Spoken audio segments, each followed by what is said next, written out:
Okay, so I'm just going to touch on this moment very, very briefly.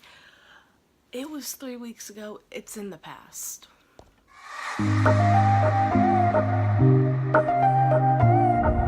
Hey guys, and welcome back to the vlog. I know I haven't posted in a while, and that is because my family has been dealing with a lot of stuff, so I've just taken a break from vlogging. This one's going to have a concert.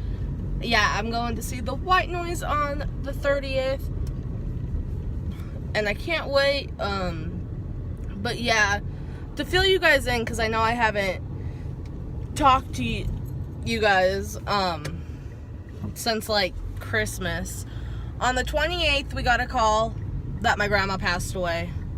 Well, step grandma.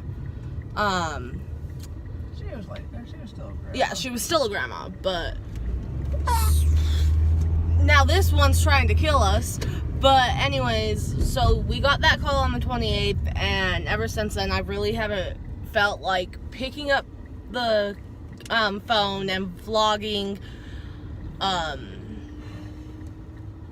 I posted 2 beauty videos after she passed away that you can just tell I was depressed, but we had her funeral on the 13th, and I needed time to just spend with my family and not vlog, and so that's what I did.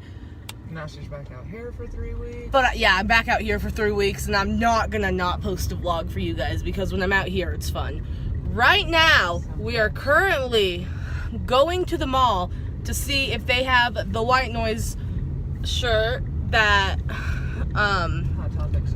Hot Topic sells. Yes, I was gonna say that I mentioned in a video, but that was on my beauty channel, and if you're a male, you wouldn't know that unless you watch makeup. So, but yes, that's what we're doing. I am actually waiting for a package to arrive at my mom's house to see what I won from the From Lambs to Lions giveaway. Have they sent it out? I have no idea. Ask Marvin. I'm going to. But yeah, so that's just a little update for you guys. I'm actually paying attention to the road because I don't trust my sister's driving sometimes. Like last night, or just barely. But we didn't go anywhere last night. No, not last night. Night before last. When you got into town? Yeah, when I told David that you tried to kill us. I didn't try to kill you. But okay, I'll see you at the mall. So let's hope I don't get kicked out for filming. But oh my god, they had it. So now we are completely broke because we just spent all our money on 2 shirts, and then we got 1 free. So anyways, the White Noise is completely worth it. They listened to me and my sister. I tweeted them telling them that they needed it, and she wrote it down. So I wrote it down and told it to a sales associate. yeah, and I tweeted. They got tired of me coming in. I tweeted the main people and was like, Hot Topic, come on. Temecula store needs it. But okay. Thought we didn't have it. Yeah, no, we almost completely missed it. We almost walked out without buying anything.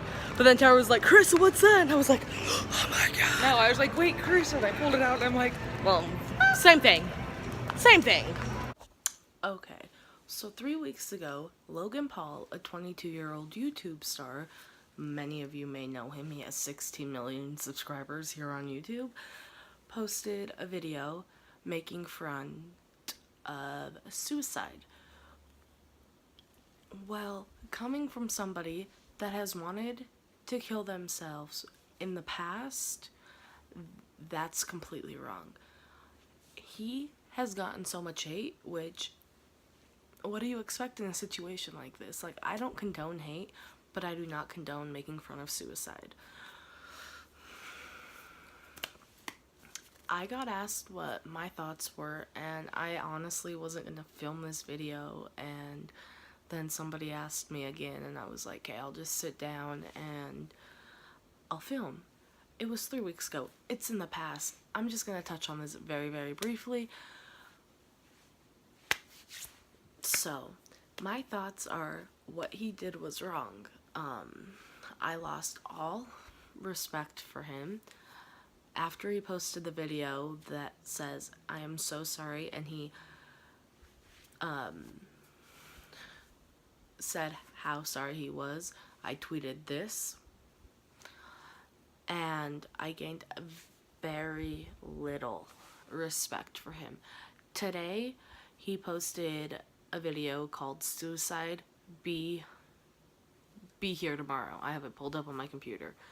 And it was kind of like, I want to say tribute kind of thing, for suicide members and people that have thought about killing themselves. I'll actually insert this this video at the very end of me talking. So, but of course it's his video, so I'll leave it linked down below. Also, being 22 and making jokes about someone killing themselves, or being any age and making jokes about someone killing themselves, is completely wrong.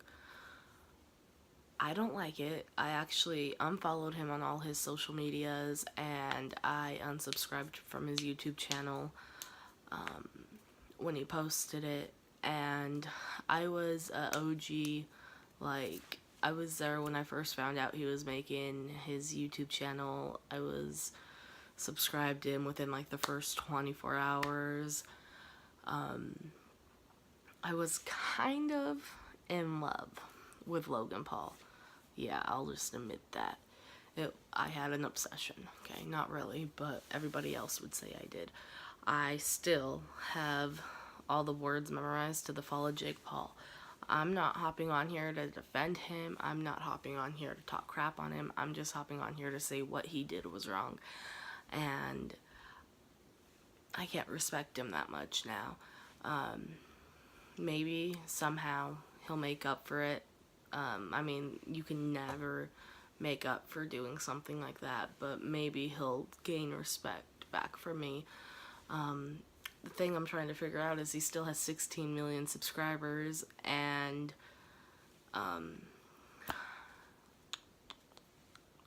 a lot of them are hating the people that are saying what he did was wrong. I honestly, I can move on, and I'm going to after I post this video. I'm moving on. I'm getting over it. It's in the past. He's supposed to be coming back to YouTube soon. That's all I know. Maybe I'll try watching him again, because, I mean,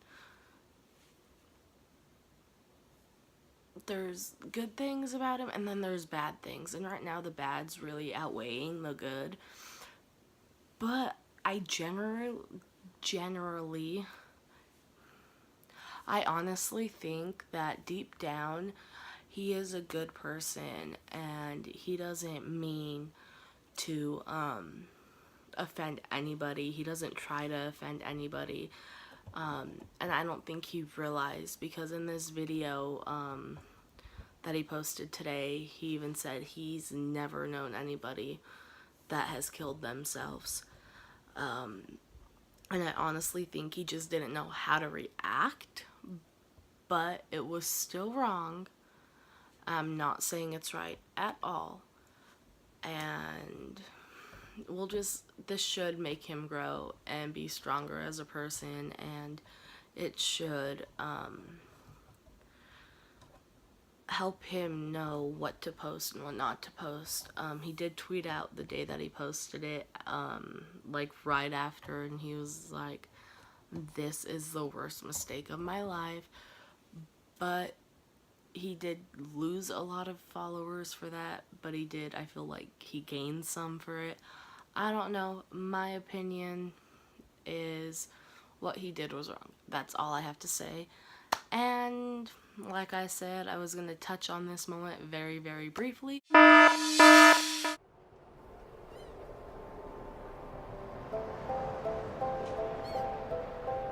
For 40 minutes, crying like a baby. Bikers, joggers, tourists, runners, they went by me. Police officers searching for suicidal people went by me twice. I'm standing at the ledge, leaning over the rail with tears flowing down to the waters. And I thought to myself, absolutely nobody cares. And then the voice in my head said, jump now, and I did. And the millisecond that my hands cleared the rail and my legs flew over it was an instant regret. The depression was wiped from my mind, and all I wanted to do was live, and I thought it's too late. Kevin Hines was 19 when he jumped off the Golden Gate Bridge. He is one of the many incredible people that I've been grateful to meet over the past 3 weeks as I aim to further understand the complexities surrounding suicide. And I know I've made mistakes. I know I've let people down. But what happens when you're given an opportunity to help make a difference in the world? The backlash against the social media star. Very popular guy called Logan Paul is in some hot He's water. a complete and utter insensitive idiot. Taking a break from daily vlogging. Even he says his latest content was his biggest mistake. I want to apologize to the victim and his family. It's time to learn from the past as they get better and grow as a human being. I'm here to have a hard conversation so that those who are suffering can have easier ones. So I've never been so humbled in my life by a single event. Were you kind of shocked by it? I was shocked to discover just how big this is. You've never known anybody that killed themselves? No one. And that was part of the problem, is just my ignorance on the subject. But in Ohio, where you come from, it's the second leading cause of death. And I know while I'm not able to solve the problem by myself, I want to be a part of the solution. And that solution began across the country in New York City.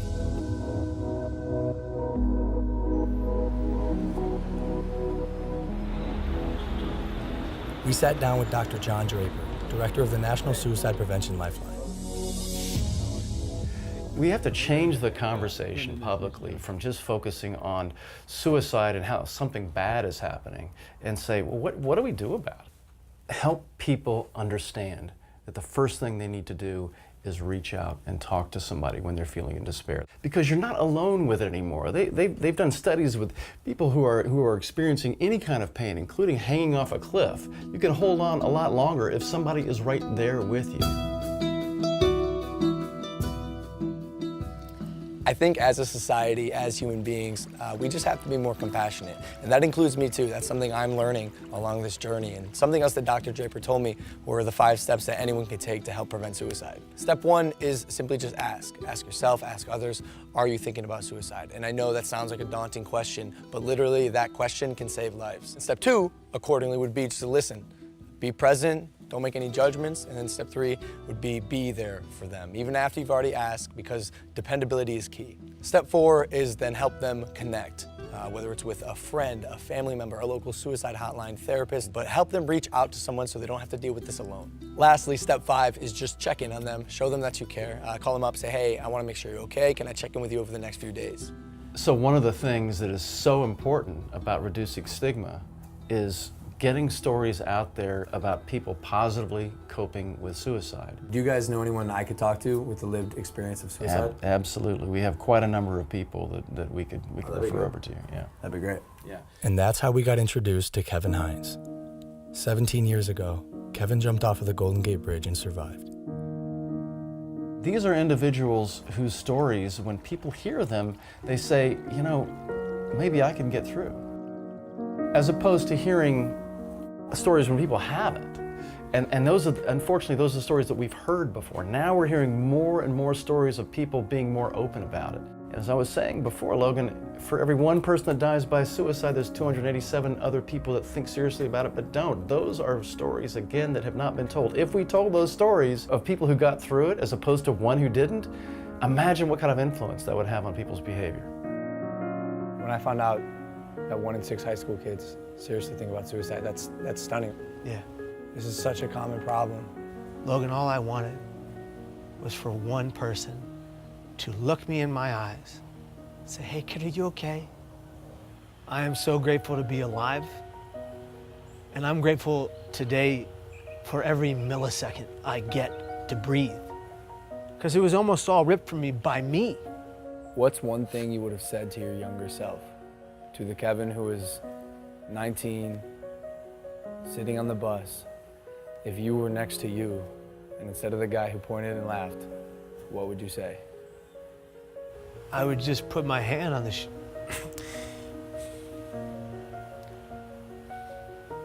I would just put my hand on my shoulder and I would just say, I'm here for you. I got you.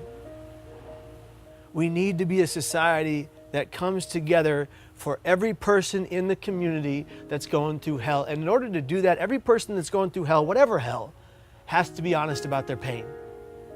And if they're going to be honest about their pain, we are going to collectively answer the call and be there for that individual. Because if you don't see beauty in the next person you meet, you're not looking hard enough.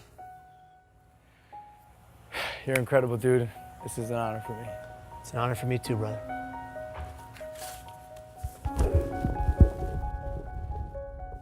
From this point on, I want to make an effort to contribute and immerse myself in the conversation, so I'm pledging to donate $1 million to various suicide prevention organizations, with the first $250,000 going immediately to the National Suicide Prevention Lifeline so they can increase their capacity to help those in need. For anyone watching, I want you to know you are not alone, and most of the time, crisis passes. So if you or anyone you know feels alone or trapped, I encourage anyone to call or even text a suicide or crisis hotline. Both of those numbers are below, and although this is a tough conversation, it's important because things can and will get better. It's time to start a new chapter in my life as I continue to educate both myself and others on suicide. I'm humbled and thankful to say, this is just the beginning.